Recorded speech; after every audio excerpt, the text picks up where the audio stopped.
podemos estar aquí. Déjenme decirles que yo paso a ser el más bendecido en todo esto, porque tengo que estudiar, tengo que buscar para poder presentarle el mensaje. Quiero hacer un paréntesis antes de mi tema hoy.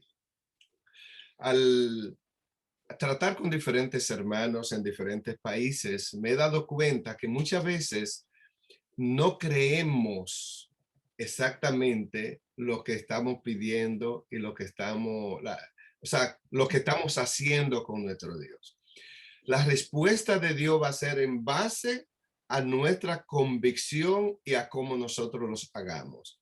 En veces tenemos una enfermedad, pero oramos a Dios, nos unimos a una cadena, pero en realidad no estamos seguros de que Dios puede curarnos. Hermanos, no tenemos que pensar en una forma egoísta como muchos movimientos religiosos. No, ponte la mano allí que te vamos a curar, pon la mano. Pero hermano, Dios oye, Dios sabe y Dios ve. Y déjeme decirle algo. Dice en el libro de Santiago que cuando usted se acerca a Dios, es menester que usted crea que Él es poderoso y que puede solucionar su problema. Así que una de mis mayores énfasis en mis predicaciones, en mi trabajo, es la familia. Alguien pidió, escuché, no sé exactamente quién fue, por mi hogar, dijo, por mi matrimonio. Hermano, Dios quiere que usted le diga específicamente a Él, Señor, tengo esta necesidad, tengo este problema. Dígale al Señor, mira, Señor, tengo que pagar el bill del agua o de la luz. Mira, Señor, tuve un desacuerdo con mi esposa hoy y está triste, me preocupa, la pongo en tu mano, o mi esposo, o mi hijo. Dígale al Señor, mira, Señor, necesito $100 porque, o sea, háblele de sus necesidades, de sus inquietudes, porque el Señor quiere escucharle hablar de esa forma y que usted crea en Él. Bueno, cierro mi paréntesis. El tema que tenemos para hoy lo he titulado La mayordomía del arrepentimiento. Ha habido ocasiones cuando he hablado de esto y me dice, pero pastor, ya yo soy cristiano. Bueno, es una práctica que he usé a través de todo mi ministerio, que muchas veces al visitar un hermano, un anciano, uno de los líderes de la iglesia, le preguntaba, hermano, ¿cómo está su vida espiritual? Y algunas veces como que medio se me descontrolaban, me decían, pero pastor, si yo soy un líder de la iglesia, se supone que yo estoy espiritualmente. No. Es necesario que nos cuestionemos cómo yo estoy, cómo está mi vida espiritual. Porque de eso va a depender el cuidado que vamos a tener de la vida espiritual. Ahora, vamos a ver hoy la mayordomía del arrepentimiento desde otro punto de vista. ¿Por qué? Porque es necesario que tú y yo nos arrepentamos y experimentemos lo que es el verdadero arrepentimiento.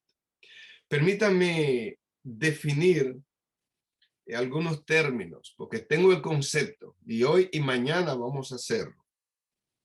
Si usted no entiende algún concepto de lo que estamos hablando, es posible que eso le impida entender el resto del tema. Así que, ¿qué significa la palabra mayordomía? Mayordomía, cuando hago un seminario en persona, me gusta ver que alguna persona levante la mano y me den la explicación, pero por asunto de tiempo, mayordomía es el uso correcto de todos los dones que Dios nos da. Repito, mayordomía, mucha gente me dice, pastor, mayordomía es la administración de los bienes ajenos o de los bienes propios. No, hermano. Mayordomía es la correcta administración de todos los dones que Dios nos da. Porque todo lo que llega a su mano, el Señor quiere que usted lo administre correctamente. Ahora, arrepentimiento. ¿Qué es arrepentimiento para usted? Bueno, posiblemente usted diga, bueno, arrepentimiento es una persona que no conoce al Señor y que cambia de vida o deja de hacer lo que estaba haciendo para entonces seguir al Señor. Hermano, eso es parte de lo que es el arrepentimiento, pero no es tan solo eso. Vamos a ver a través del desarrollo de este tema qué significa arrepentimiento. Así que busqué la palabra arrepentimiento, como la Biblia fue escrita en hebreo y arameo, el Antiguo Testamento, y en griego, el Nuevo Testamento. Busqué en hebreo algunas raíces, algunos términos que nos ayudan a entender.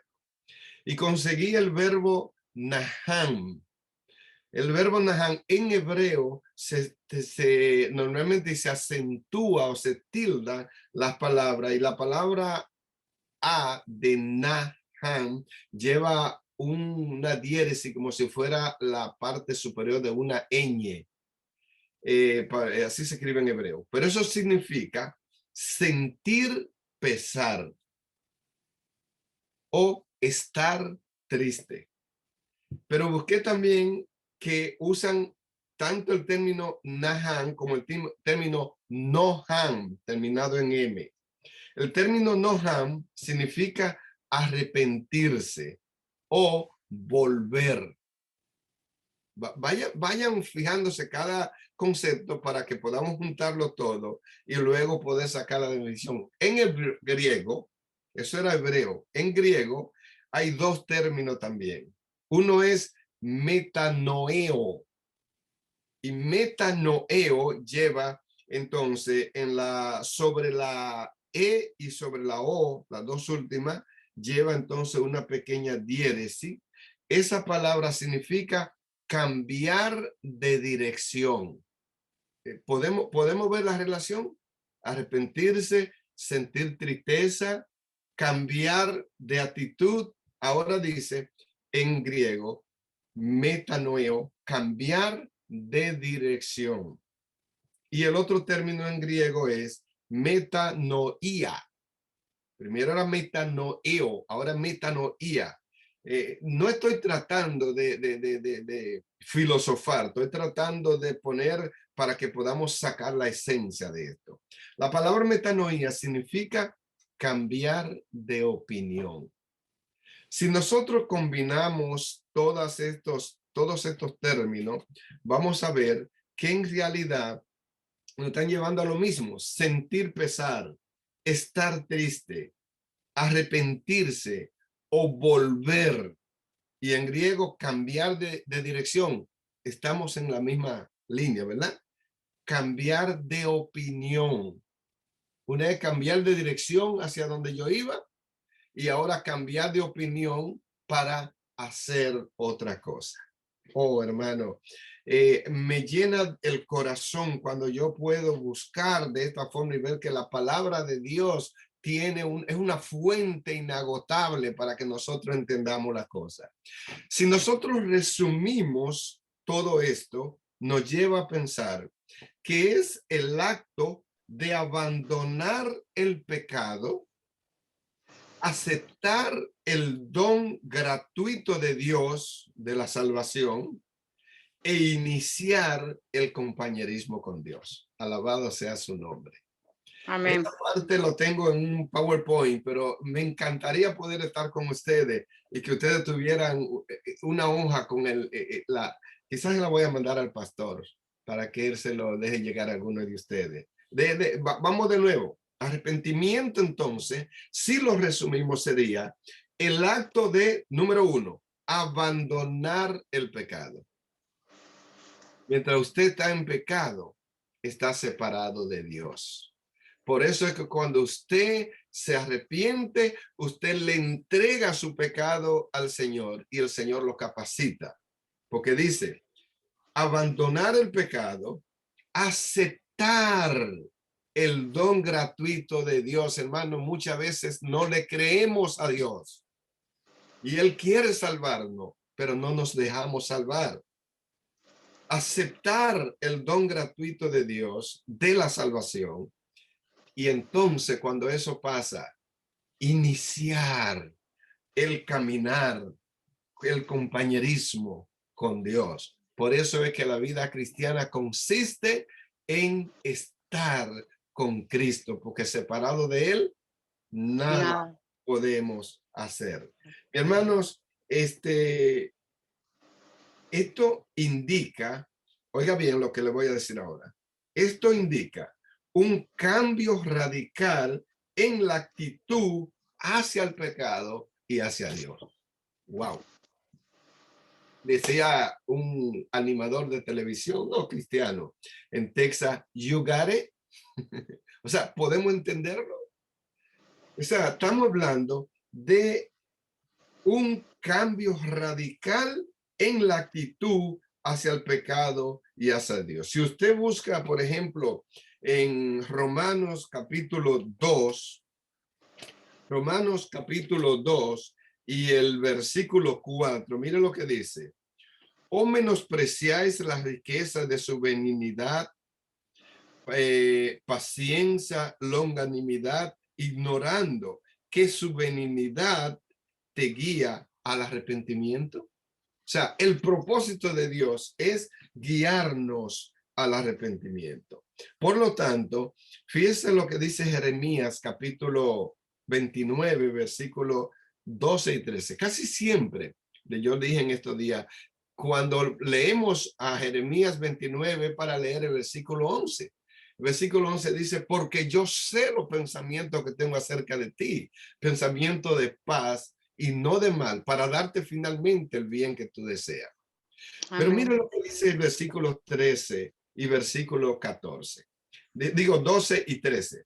Entonces, cuando tú entiendas los planes que yo tengo para ti y permita la salvación, entonces me invocaréis y vendréis y oraréis a mí y yo os oiré. Pero déjeme explicar un poquitito aquí. Yo le dije ahorita que hay que creer lo que yo le voy a presentar a Dios. Me van a hacer una cirugía hoy. Yo la traigo al Señor con fe, sabiendo que Él guiará la mano del médico. Que si tuve un descontento con mi hijo, con mi esposa, yo vengo donde el Señor, me preocupa esto, porque aunque no pude explicárselo como quería, pero me duele y quiero que mi esposa esté feliz, que mi hijo me entienda y camine bien. O sea, entonces me buscaréis y vendréis y oraréis, sabiendo lo que le estoy pidiendo al Señor a mí, y yo le oiré. Versículo 13. ¿Por qué? Me buscaréis y me hallaréis, porque me buscaréis de todo vuestro corazón. Bueno, la Amén. historia de una señora ya un poco adulta. Y digo así porque en España usted no puede, quizá me está escuchando algún español, usted no puede decir una viejita o una ya persona, no se puede decir eso. Pero tenemos que aceptar que ya estamos en la edad adulta. Pues esta señora, ya una ancianita, ella oraba. Y en esa semana de oración el pastor dijo que la fe mueve montañas. Ella vivía cerca de la iglesia, pero de su casita ella tenía que subir un poco una montaña y entonces bajar hacia la iglesia. Y ella dijo, Señor, el pastor dijo que la fe mueve montaña, que si oramos con fe, tú puedes quitar montaña, pero no entendió lo que quiso decir el pastor. Así que ella no creía que se podía, más bien ella creía que era imposible mover la montaña, pero empezó a orar. Y abrió la ventana hacia la montaña, Señor, muéveme esa montaña para yo poder caminar hacia la iglesia. Y cuando abrió los ojos, dijo, yo sabía que no la iba a quitar. Hermano, no oremos así. Tenemos a un Dios poderoso que puede mover la montaña de tu deuda, la montaña de tu dolor, la montaña de tu enfermedad, la montaña de tu incomprensión. Hermano, ore por su carácter. Dígale al Señor, Señor, me enojo con facilidad y quiero ser manso. Cuando nosotros oramos al Señor así, el Señor nos escucha y nos responde. Entonces, de acuerdo a Romanos capítulo 2, versículo 4, le decía que esto implica, el arrepentimiento implica un cambio radical en nuestra actitud hacia el pecado y hacia Dios. Bueno, no juegue con el pecado porque vas a caer, pero créale a Dios y vas a ser. Bien, hermano, fue cuando hablamos de arrepentimiento, eso fue la primer exigencia de Dios para el ser humano. Y como a mí me gusta hablar con la palabra de Dios, déjeme darle alguna cita que no la vamos a leer por asunto de tiempo. Pero cuando usted va a Mateo capítulo 4, por ejemplo, el versículo 17 dice: desde entonces comenzó Jesús a predicar y a decir: arrepentíos, porque el reino de los cielos se ha acercado. Mateo capítulo 4, versículo 17. Pero hermano, tome nota de esto y después usted lo revisa. Mateo capítulo 4, versículo 17. Mateo capítulo 3, versículos 2. Repito, Mateo capítulo 4, versículo 17. Mateo capítulo 3, versículo 2. Y Mateo capítulo 4, versículo 23. Mano, esto es material para que usted más adelante pueda preparar un tema, pueda dar un estudio bíblico sobre esto. Pero sigo adelante. Es un llamado al cambio interior. Mano, estas son partes que yo quiero que usted las subraye. El arrepentimiento es un llamado al cambio interior. Dios quiere que haya cambio, que haya una nueva forma de mirar hacia nuestro interior y de mirar hacia Dios. Hermano, es una nueva conducta. El arrepentimiento nos lleva a una nueva conducta, porque cada día muero, decía el apóstol Pablo. Y si no morimos cada día, es porque no vamos a nacer, porque un vivo no puede nacer. Por lo tanto, si yo quiero nacer cada día, yo tengo que morir. En otra palabra, son nuevas acciones en nuestra vida. Nuevas acciones en nuestra vida. Es algo que sucede dentro de mí, y que produce una nueva conducta, un cambio interior de acciones. Y eso va a ser un nuevo cristiano y una nueva vida. Déjeme decirle una cosa, hermano. Y esto yo quiero que también usted lo tome nota de ello, se lo grabe. Usted puede tener una buena conducta con un poco de moral. Siendo moralista, sin ser cristiano, usted puede tener una buena conducta. ¿No conoce usted a mucha gente que no son cristianos, pero que son gente que se conducen bien en la sociedad? Pero hermano, oiga lo que le voy a decir. Es imposible que usted tenga arrepentimiento y que no tenga una buena conducta. ¿Me lo doy a entender? O sea, con un poco de moralismo, usted puede tener buena conducta. Pero es imposible que usted se arrepienta y que usted no tenga una buena conducta. En otras palabras, todo aquel que logra arrepentirse va a tener buena conducta y va a ser visto por la gente que le conocen y le van a decir de vez en cuando: tú eres cristiano. ¿Por qué? Porque su conducta, su actitud va a ser diferente. Hermano, es un cambio en la forma de pensar. El arrepentimiento es un cambio en la forma de pensar. Ahora yo le pregunto hasta aquí. ¿Cree usted que usted como pastor, que usted como anciano, que usted como director de escuela sabática debe cada día arrepentirse? ¿Recuerda lo que decía el apóstol Pablo? Porque cada día muero. Y después en otra conducta dijo: yo no pretendo haberlo alcanzado, pero una cosa hago, olvidando lo que quedó atrás, lo que yo fui ayer. Mucha gente dice, es que ya, ¿para qué tratar de portarme bien si ya la regué aquí, ya me... No, no, no, no, no, no, hermano. Cada día empieza una vida de nuevo. Y Pablo decía, yo no pretendo haber alcanzado la perfección, pero una cosa hago, olvidando lo que quedó atrás, prosigo al blanco. Y la vida es un constante iniciar, empezar de nuevo. Y eso es el arrepentimiento. Así que mi hermano querido, déjeme decirle que para quien experimenta el arrepentimiento, Jesús se convierte en un punto central. Para quien experimenta el arrepentimiento, Jesús viene a ser lo central, lo mejor y lo supremo en su vida. Así que cada día necesitamos eso, hermano. Necesitamos crecer. ¿Cómo podemos entender esto? Recuerda aquel viernes al mediodía, el viernes de la pasión de Cristo, cuando Simón de Cireneo venía de su trabajo y venía pasando por allí. Él no tenía que ver con el asunto de Jesús y de la crucifixión y eso. Pero cuando venía, estos romanos y judíos, que eran injustos muchas veces, agarraron a aquel hombre y le dijeron, mira, ya Jesús no va a lograr llevar esa cruz hasta el Golgota. Así que ven, ayúdale. Y hermano, eso era, cuando ellos le daban una orden así, era sí o sí.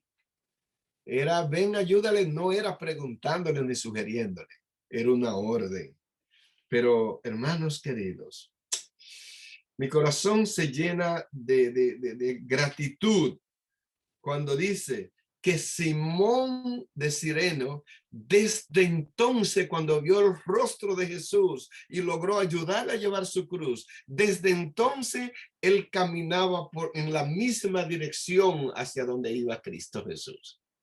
¿Y qué es lo que dice la Biblia? Que Enoc caminó con Dios y Dios se lo llevó. Porque cuando aprendemos a seguir a Jesús, cada día le vamos a seguir porque lo demás pierde valor. Recuerda que dice el himno, hay un himno que era el himno 120 en el himnario viejo, ahora creo que es 122, dice, fija tus ojos en Cristo, tan lleno de gracia y amor, que lo terrenal sin valor será a la luz del glorioso Jesús. Y hay otro ejemplo más. ¿Recuerda el caso de Saulo de Tarso? Saulo de Tarso era un joven lleno de orgullo. Bueno, cuando digo orgullo, no estoy hablando de un orgullo malo, lleno de seguridad, porque venía graduado. Regresó, yo me imagino, bueno, estoy haciendo una imaginación que no existía, pero en el periódico de la ciudad salió, regresó a la ciudad el joven Saulo de Tarso con un doctorado en filosofía y en teología. Eso pasaba en mi pueblito cuando yo crecía. Cuando un muchacho se graduaba, lo anunciaban. Y él llegó con la idea de defender a su bisabuelo, su abuelo y su papá, que creían la misma religión judía, pero que ahora le habían contado que andaba por ahí un guerrillero formando un grupo. Ese guerrillero era Jesús con los discípulos, que andaba muchas veces predicando y oponiéndose a algunas de las prácticas incorrectas de sus familiares, porque para él la religión judía era la verdadera. Tanto fue así hasta que un día Saulo fue con brío y fuerza y con poder y pidió una carta del Sanedrín para irse a recoger a todos los seguidores de Jesús y traerlo a Jerusalén vivo o muerto, pero eliminar esa secta, como dicen algunos grupos religiosos.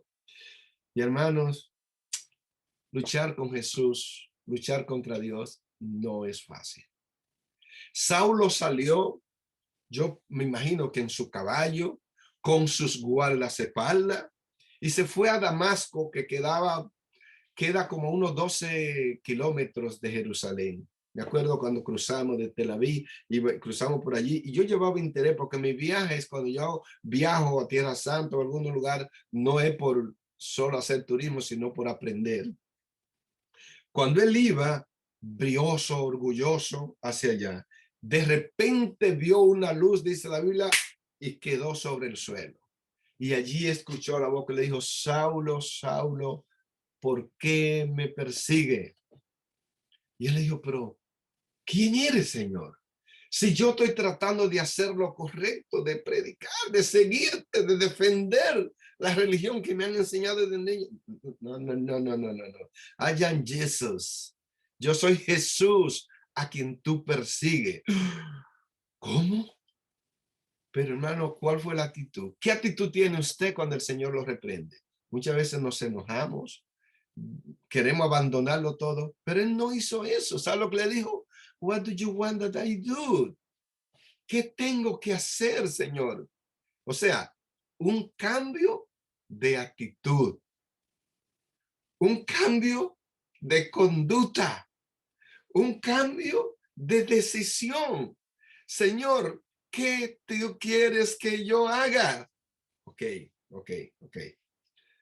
Vete donde un señor aquí, Cornelio, aquí en la ciudad, y él te va a decir lo que tú tienes que hacer. Acuérdese que él tenía todo el apoyo en Jerusalén y que él iba a buscar los cristianos a Damasco para traerlos a Jerusalén.